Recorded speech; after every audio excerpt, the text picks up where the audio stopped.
Marilyn Monroe, just say the name. It's more than a name, right? It's an institution. It brings up all these images of classic Hollywood glamour, this unbelievable beauty, and a kind of star power that honestly has never really gone away. But behind that icon, behind that name, there was a woman who fought her entire life just to define herself. So when you hear that name, seriously, what's the first thing you picture? Is it the white dress over the subway grate? Maybe the glittery pink gown from Diamonds Are a Girl's Best Friend? Or maybe it's that breathy, "Happy birthday, Mr. President." For decades, those images, those moments, they've been her entire story. But they're just a tiny, tiny piece of the puzzle. And that's really what we're going to dive into here, separating the myth from the reality. The myth, it's the tragic, dumb blonde sex symbol, this beautiful victim of the Hollywood machine. But the reality? Oh, the reality is so much more complex and, frankly, way more powerful. We're talking about a fiercely intelligent artist, a super savvy businesswoman who went head-to-head with the entire studio system, and a true pioneer who completely changed the game for what it meant to be a star. To really get the icon, you have to start at the very beginning, with the person. And her story doesn't begin with Marilyn at all. It starts with a little girl named Norma Jean Mortensen. I mean, just look at this timeline. It lays out a childhood that was just pure chaos. Her mother was diagnosed with paranoid schizophrenia and put in an institution when Norma Jean was just a kid. She became a ward of the state, and that meant being bounced from an orphanage to a whole string of foster homes. Some of them were abusive. And that marriage at 16, that wasn't about romance. It was a survival move to keep from being sent back to the orphanage. You have to understand this part, because that background created this incredible burning drive in her to find some stability, some control in her life. And it was right out of that fire, out of that chaotic childhood, that a transformation started to happen. And this wasn't some lucky break. She didn't just get discovered. No, this was a deliberate, calculated reinvention. This is the story of how Norma Jean created Marilyn Monroe. She didn't just fall into fame. She built it, step by step, with a plan. First, she became one of the most successful pinup models out there. Then, she bleached her natural brown hair to that iconic platinum blonde we all know. With a studio exec, she crafted the perfect Hollywood name, Marilyn Monroe. And here's the most important part. She didn't just bank on her looks. She was constantly in acting classes, studying her craft relentlessly.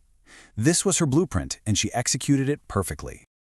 But even with all that work and all that ambition, the industry just wasn't buying it at first. Can you believe that her early coaches at 20th Century Fox thought she was too shy, too insecure to ever make it as an actress? They didn't even renew her first contract. So she was fighting not just to get into the system, but also against this idea that she didn't even belong there.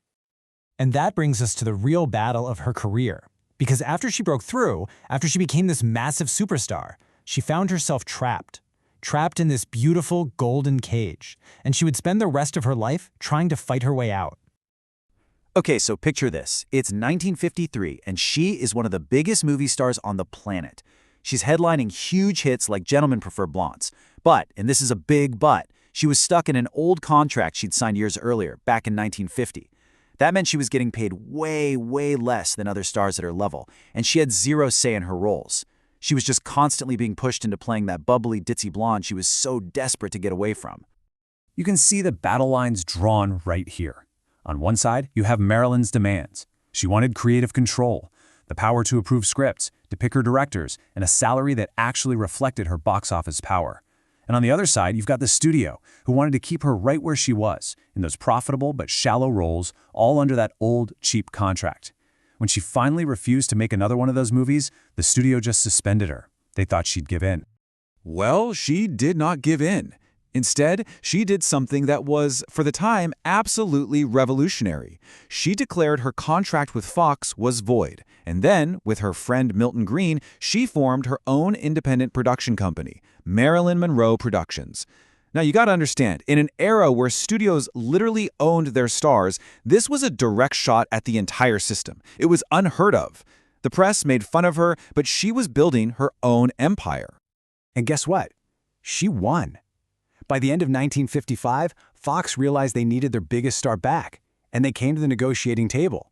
She got a brand new contract, one that met her demands. She got a huge salary bump, full approval over her scripts and directors, and the right to make her own movies with her own company. She took on the system, and she came out on top. But that fight, That constant battle for control, combined with the unbelievable pressure of just being Marilyn Monroe, it all took a massive toll. The victory she won in the boardroom couldn't silence the private battles she was fighting every single day.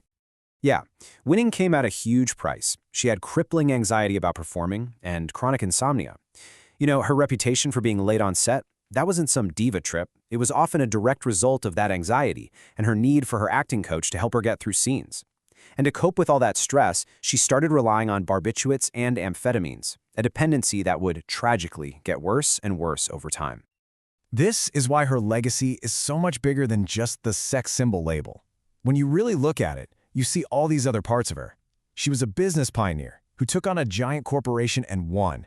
Today, a lot of people see her as a feminist icon for demanding control over her own career, her own image. Her impact on fashion? It's undeniable. And hey, let's not forget, she was a fantastic Golden Globe-winning actress. This idea here, it just nails her real impact. Her fight wasn't just about her. As this quote suggests, by demanding and winning that creative control, she helped tear down the old studio system. She literally paved the way for every actor today who gets to choose their own projects and guide their own career. So, in the end, Marilyn Monroe wasn't something Hollywood created. She was the architect of her own fame, an icon who was always fighting to remake herself, to define herself, on her own terms. And maybe the biggest question she leaves us with is this: after all these years, are we finally starting to see the whole woman she fought so hard for the world to see?